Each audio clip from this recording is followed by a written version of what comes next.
Welcome to College Smart Radio, helping you understand the true cost of college and tackle the runaway costs of financing a college education. College Smart Radio is hosted by Beatrice Schultz, a certified financial planner and founder of Westface College Planning. Now, here's your host for College Smart Radio, Beatrice Schultz. Do you have questions about how the college admissions process works? Is it really impossible to get into college these days?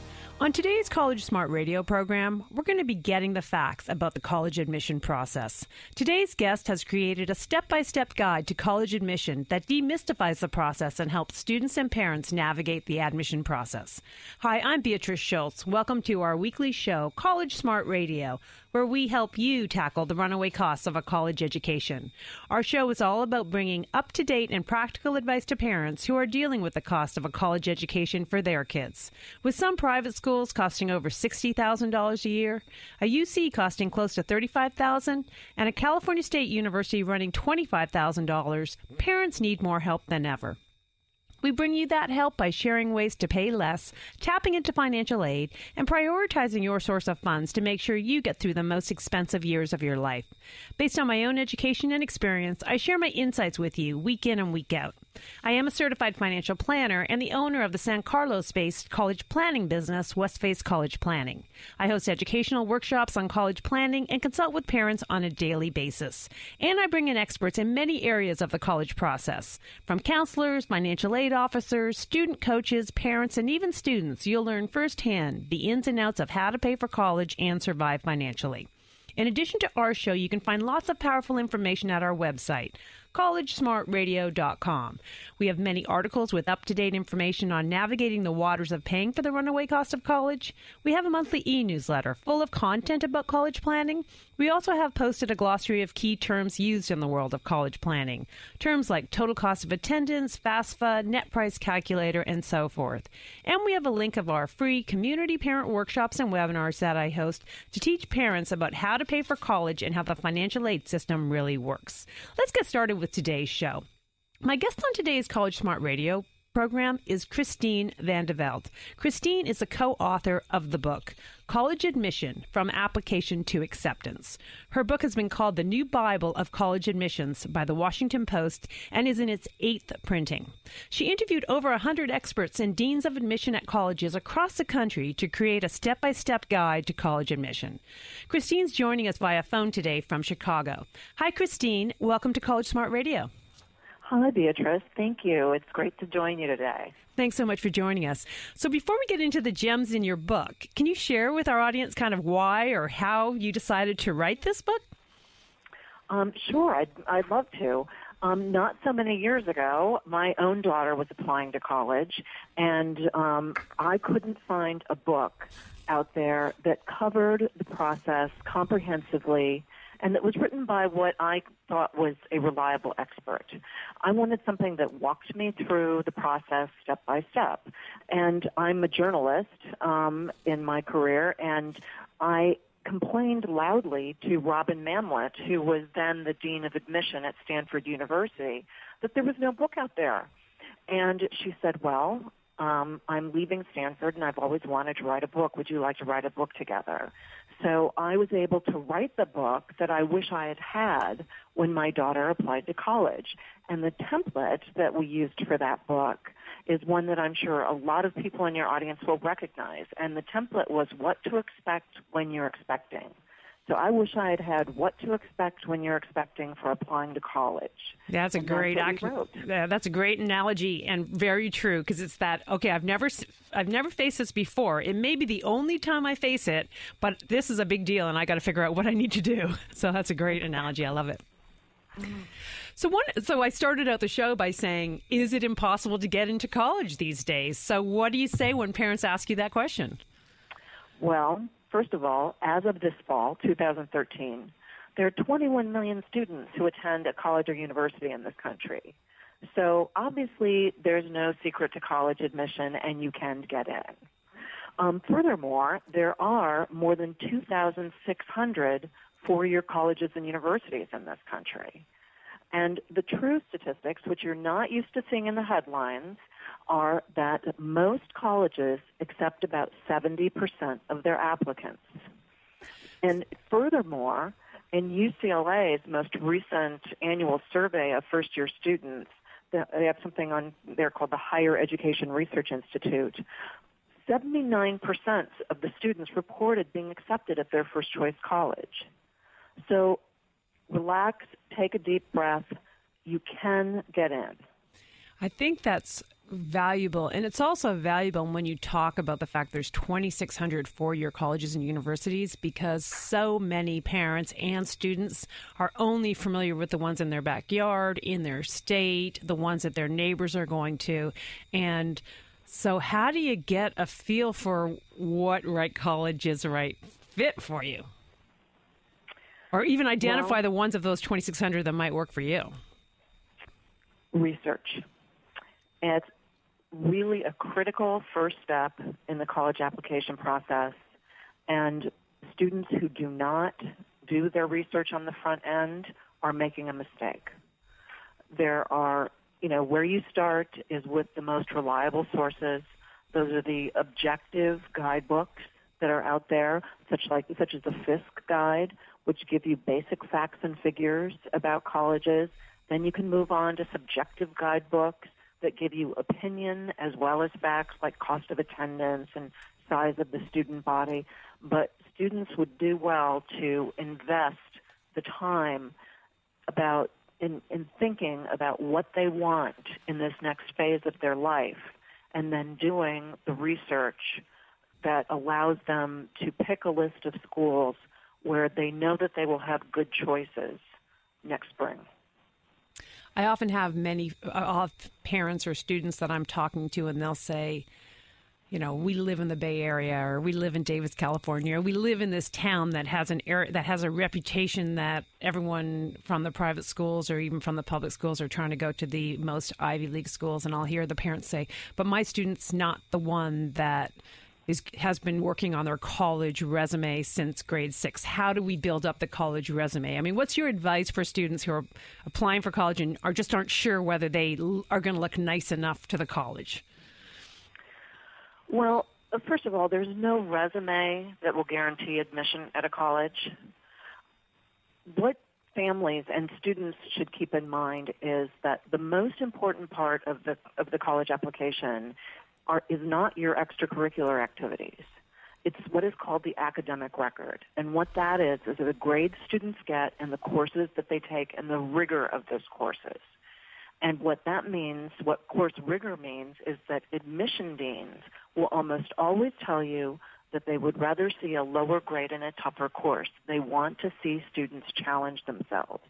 So if people are concerned about how students are going to look to a college, they should pay attention to what the student is doing in the classroom, because that, remember, is what the colleges are evaluating. They're evaluating students to enter a learning community. That's valuable information, because some of our listeners may be hearing this sort of from their kids. Well, it's better to have a high GPA, so I don't want to take those AP or advanced classes. So what's the thought on admissions from that perspective of how many AP classes? Kind of the more the better, even if your marks are lower overall, is kind of what you see from talking to these admissions directors? Well, there's no right answer to that. For one thing, many schools don't have AP classes. They have the International Baccalaureate program or honors program, or they simply don't offer APs or IB at all. So all admission offices, all colleges look at a student's academic record in context. They receive, along with the student's application, something called a high school profile. And that high school profile lays out what academics the school offers. So what the colleges are interested in seeing is, has the student taken advantage of what is available to him or her at their particular high school? So, and again, they want to see students challenge themselves. So if your school offers 20 APs and you take only 3, that's not going to look as good as the student whose high school offers 3 APs and he or she takes all 3 of those AP courses. tends to, and I imagine that's how all the no college is going to look at that as a negative. If you're taking everything that's available, some of them, I guess it can be a disadvantage if kids are at a high school that don't offer any APs, but I'm not sure. Or do you think it's not an disadvantage at all in the sense? I mean, what would colleges think about kind of the small town high schools, or do you have a sense of that? Well, again, colleges look at a student's education in the context of what the high school offers. And almost all schools will offer, honors courses if they don't offer AP or IB courses. So, and then some students go on and small colleges will take classes in a community college. They're going to look to see if the student is stretching themselves intellectually. And the other thing that's really important, too, to remember about this is that colleges never look at grades in isolation from classes. So an A in a photography class is not the same thing as an A in a calculus class. And when it comes to things like GPA, a lot of colleges recalculate the GPA once they get all the information in. So, again, it's a holistic process that looks specifically at the context of the individual student's education, because there's tremendous diversity in education in this country. Absolutely. So if we think about going kind of to some of the tidbits from your book, what is the best kind of single piece of advice that you give to students when they're applying for college? You don't have to fake it to make it. Admission officers put a huge premium on sincerity.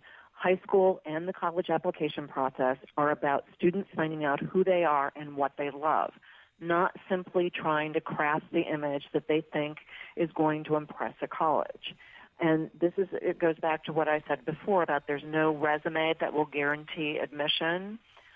Students who ignore their true interests in favor of what they think a college wants are making a mistake, because what a college wants is to just know who they are.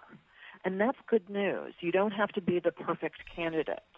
The perfect candidate may be somebody who is imperfect but authentic.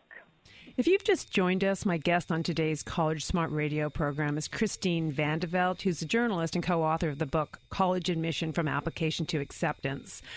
You're with us on College Smart Radio, and we'll be right back after a quick break.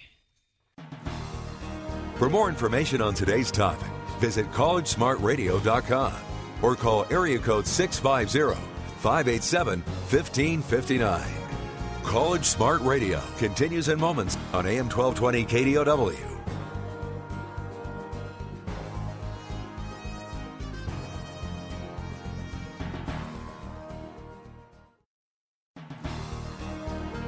Contact Beatrice Schultz at collegesmartradio.com or call 650-587-1559.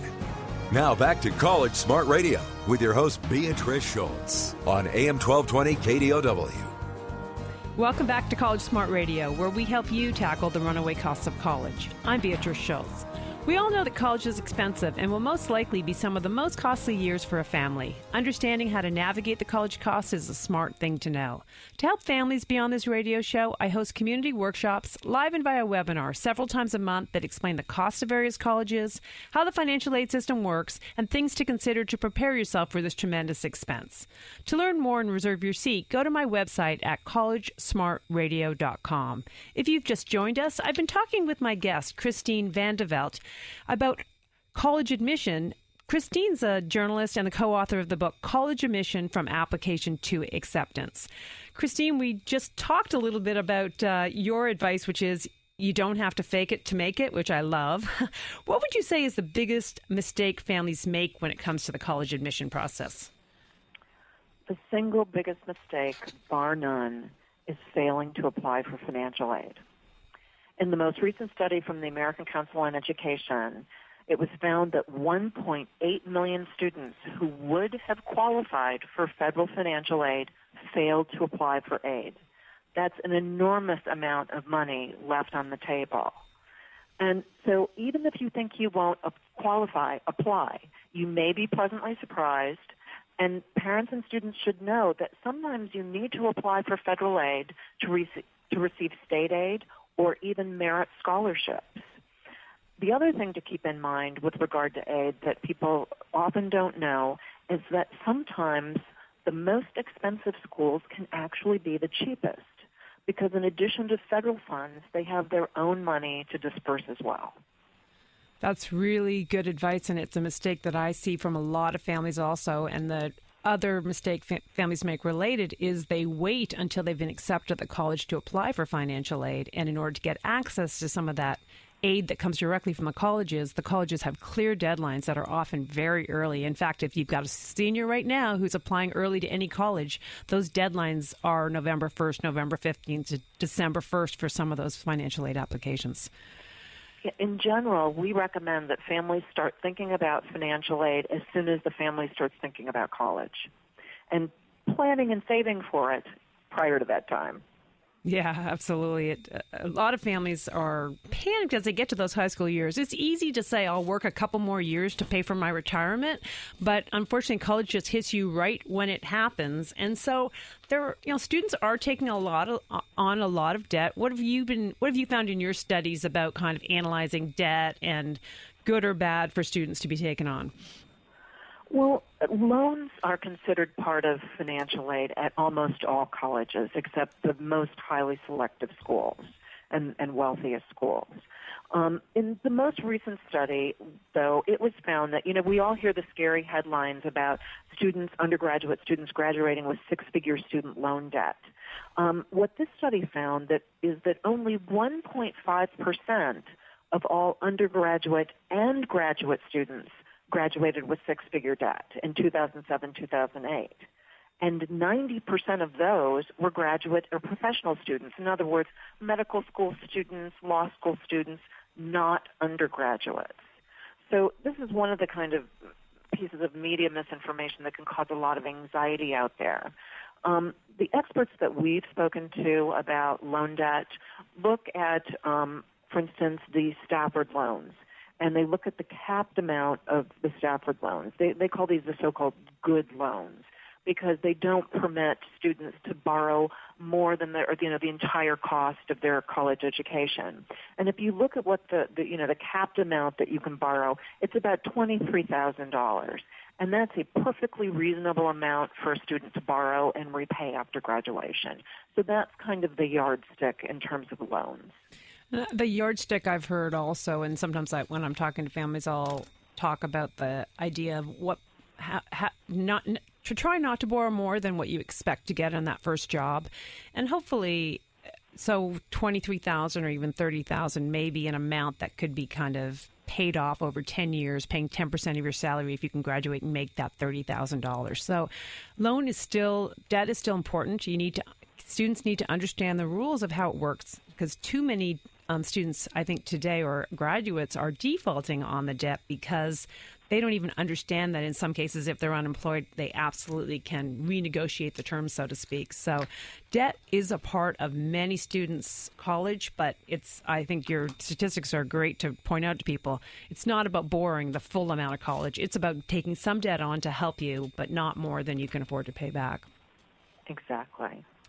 So when a family talks to you or is reading your book, or you get an email or a note to your blog and they say, I'm applying to 25 colleges, every once in a while I run into that. I mean, what do you hear or what do you recommend as far as how many should you apply to, and how can you be smart about picking the colleges?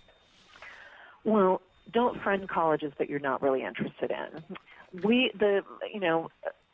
The just right number, we believe, is between 8 and 10 colleges. And because if you apply to kind of 6 or fewer colleges, you're not going to have your bases covered in terms of your admissibility and cost.